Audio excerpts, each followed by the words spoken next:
Copper, ये है वो कमोडिटी जिसमें जबरदस्त तेजी होती हुई दिख रही है। इसकी वजह क्या है और कितना भाग रहा है, क्यों भाग रहा है, आइए जरा समझा जाए। नेहा हमारे साथ है इस वक्त कॉपर को लेकर सारी डिटेल्स बताने के लिए। नेहा बताइए।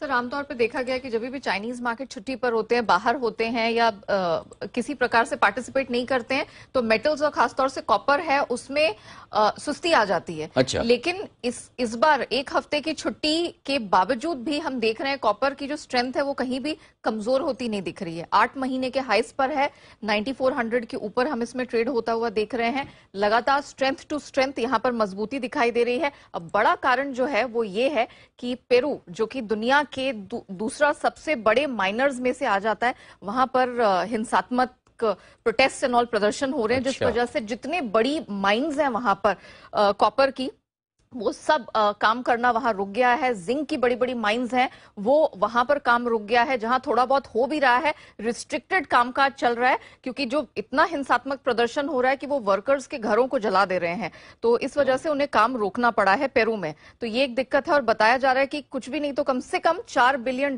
वर्थ के कॉपर की सप्लाई डिस्ट्रप्शन यहीं से आती हुई नजर आ रही है। रिफाइंड कॉपर का डेफिसिट है वो बढ़ गया है।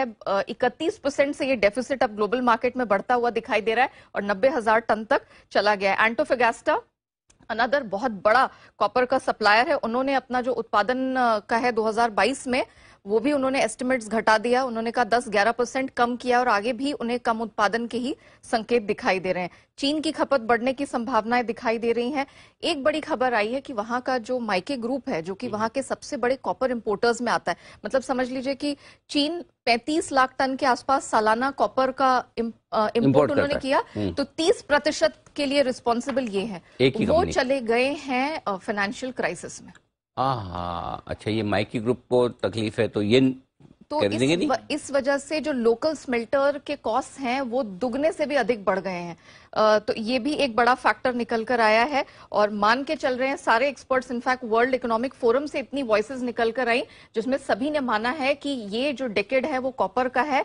ग्रीन एनर्जी ट्रांजिशन में पूरा वर्ल्ड जा रहा है, कॉपर की डिमांड यहां से बढ़ने वाली है। रिकॉर्ड लोस पर भंडार है एंड ऑफ कोर्स वायदा और ऑप्शंस में बहुत जबरदस्त यहां स्ट्रेंथ दिख रही है। फिर चाहे वो सीएमई हो, एलएमई हो, बहुत जबरदस्त रिकॉर्ड लेवल पर कॉन्ट्रैक्ट्स बढ़ते हुए दिखाई दिए हैं। जबरदस्त प्रदर्शन है। एलएमई कॉपर 14-15% भाग चुका है एक महीने में। एमसीएक्स पर हमारे यहाँ कॉपर वायदा 10% से अधिक भाग गया है और ये स्ट्रेंथ यहाँ रुकने वाली नहीं है sir. Bank of America, Goldman सैक्स सब 11 से 12,000 डॉलर की बात यहाँ कर रहे हैं। 9400 पे हम खड़े हैं, अब अगला पड़ाव 11 से 12,000 डॉलर का दिख रहा है।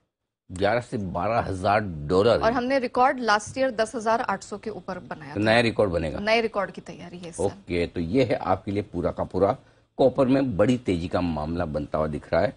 ये है एक्शन और ये एक्स ऑफ चीन है। अभी तो इसमें आप चीन की डिमांड जोड़ दो। चीन की डिमांड जब अविनाश जी, हिंदुस्तान कॉपर राय लेना चाहता हूँ आपसे, क्या कुछ माफ कीजिएगा, धर्मेश जी से राय लेना चाहता हूँ। धर्मेश जी बताएं sir.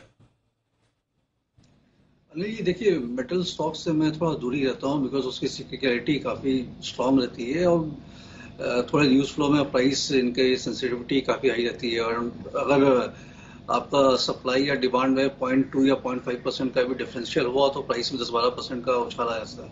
Otherwise metal as a space, again फिर वो कंसिस्टेंसी वाली बात आ जाती है। अगर थोड़े लंबे अवधि के लिए रुकना चाहते हैं आप, 1 साल के नजरिए से देखें तो सारे काफी अच्छे दिख रहे हैं। ट्रैक्शन बना रहेगा सब, हिंदुस्तान कॉपर हो, वेदांता हो, हिंडाल्को हो, ये सारे टॉपिक्स हैं इस स्पेस पे। आपके लिए कॉपर पर राय इस वक्त आती